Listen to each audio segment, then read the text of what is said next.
AC is on right now, and when I put on this circulation mode, now in circulation mode, and when I'll put in data list, you can see the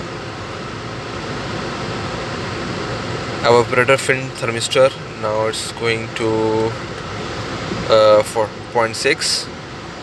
When I close the internal flap, it's going toward here. Now it's like